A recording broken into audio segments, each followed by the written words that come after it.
Eder, McAllister. Si è comportato troppo male Sebastiano. Io ero amico di Sebastiano e anche più di Lili, molto di più di Lili. Conosco Lili, parliamoci chiaro. Quello che non sono riuscito a digerire con Sebastiano, il suo comportamento dopo che Lili è andato, io mi sarei comportato molto diverso. Come minimo avrei perquisito la casa per capire se aveva lasciato indagini, lettere, altre robe, cosa c'è, cosa non c'è, anche se non posso capirlo perché noi maschietti non mettiamo spesso le mani nelle quelle delle, ma se no dopo ci le fanno. Liliana non aveva detto a nessuno di Claudio. È questo che più non riesco, cioè non si è confidata con nessuno, neanche con le amiche del cuore. Lilli molto sottomessa a Sebastiano, Lilli che allaccia le scarpe a Sebastiano, Sebastiano che resta sorpreso di queste dichiarazioni fatte. Sì, è vero, non sono bugie, è tutta verità. Tutta. Signora.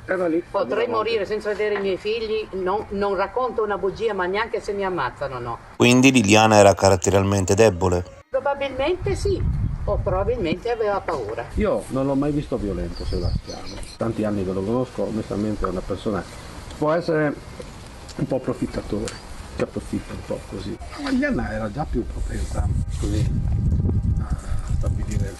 Allora, due sono le cose, parliamoci chiaro, così come sono le cose. O Sebastiano c'entra in qualche modo, in modo doloso in qualcosa, da solo o in compagnia di qualcun altro, perché un corpo non è che lo sposti così. O un altro modo è possibile che effettivamente si sia suicidata, anche se effettivamente non ce la vedeva.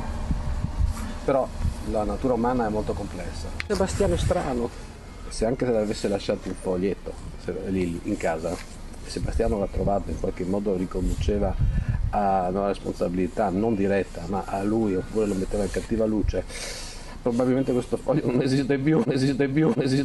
Ero poliziotto, io voglio 100.000 idee, non tutte penso a pensare male, si pensa bene. Ehi, non dimenticare di iscriverti a questo canale.